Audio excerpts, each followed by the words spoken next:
মিম্বরের উপরে যে খতিব বক্তব্য দেয়, সেই খতিবের বক্তব্যের কারণে যদি ওই মিম্বর থেকে নিয়ে খতিবকে যদি অপমাননা করা হয়, ওই মিম্বর থেকে নিয়ে খতিবকে যদি গুম করে ফেলা হয়, দাড়ি টেনে ছিঁড়ে ফেলা হয়, একজন বয়োবৃদ্ধ মানুষকে যদি অত্যাচার করা হয়, নির্যাতন করা হয়, নিপীড়ন করা হয়, বুঝতে হবে ওই খতিব সাহেবকে নিয়ে তারা গুম করেছে। আপনাকে আমাকে গুম করতে তাদের সময় লাগবে না। কথা বলেন ঠিক কিনা? মুসলমান যুবক এখনই জাগতে হবে, এখনই জাগার সময় হয়েছে।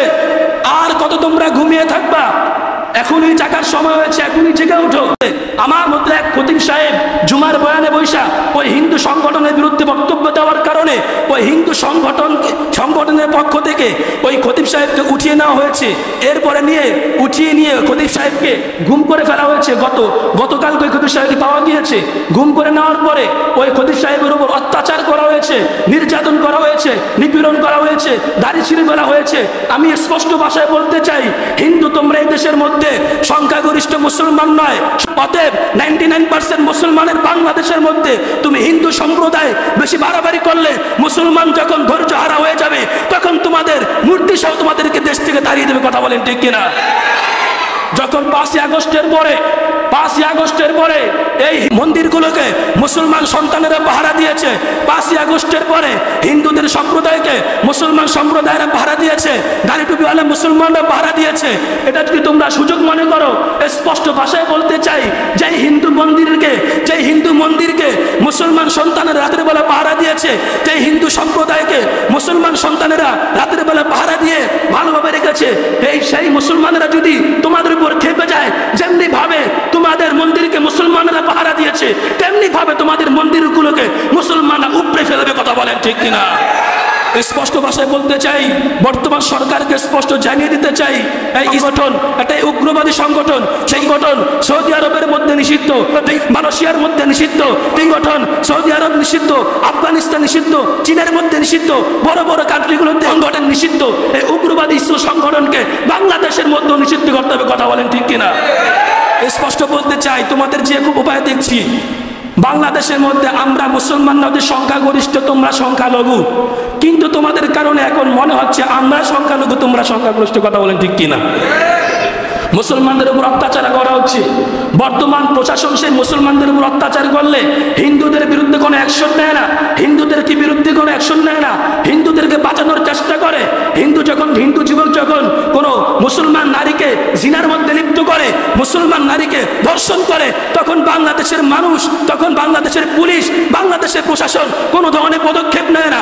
আর যখন কোনো মুসলমান পুরুষ হিন্দু নারীর সাথে গুনার মধ্যে লিপ্ত হয়, তখন সবার আগে হেডলাইন হয়ে যায়, মুসলমান যুবক এক হিন্দু নারীকে গুনার মধ্যে লিপ্ত করেছে, এক হিন্দু নারীকে ধর্ষণ করেছে।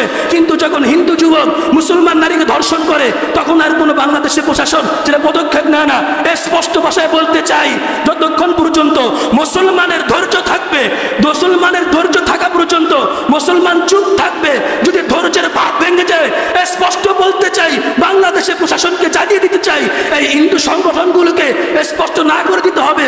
যদি তাদের কার্যক্রম বাংলাদেশের মধ্যে চলে, বাংলাদেশের প্রশাসন যদি তাদের কার্যক্রম বন্ধ করতে ব্যর্থ হয়, তাহলে বাংলাদেশের মানুষ তাদের কার্যক্রম বন্ধ করার জন্য লাঠি সোটা নিয়ে মাথায় নামে। তুমি কথা বলেন ঠিক কিনা?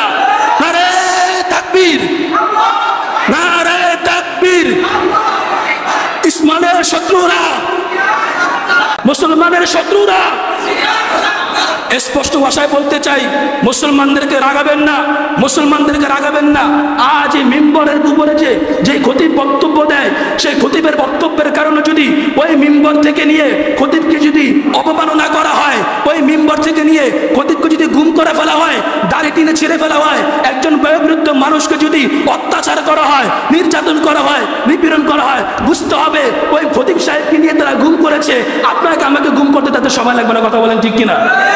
মুসলমান যুবক এখনই জাগতে হবে, এখনই জাগার সময় হয়েছে। আর কত তোমরা ঘুমিয়ে থাকবা? এখনই জাগার সময় হয়েছে, এখনই জেগে উঠো। আমি মুসলমান নারীদেরকে স্পষ্ট ভাষায় বলতে চাই, গুনাহের মধ্যে লিপ্ত হবে না, জিনার মধ্যে লিপ্ত হবে না।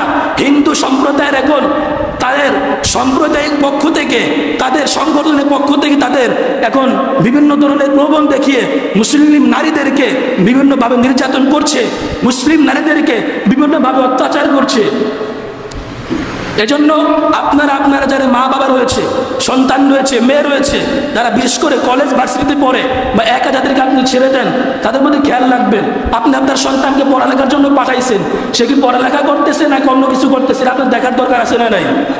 জোরে বলে আছে না নাই? আপনার দেখতে হবে।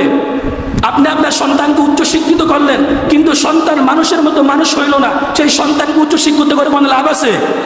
আরো জোরে বলেন।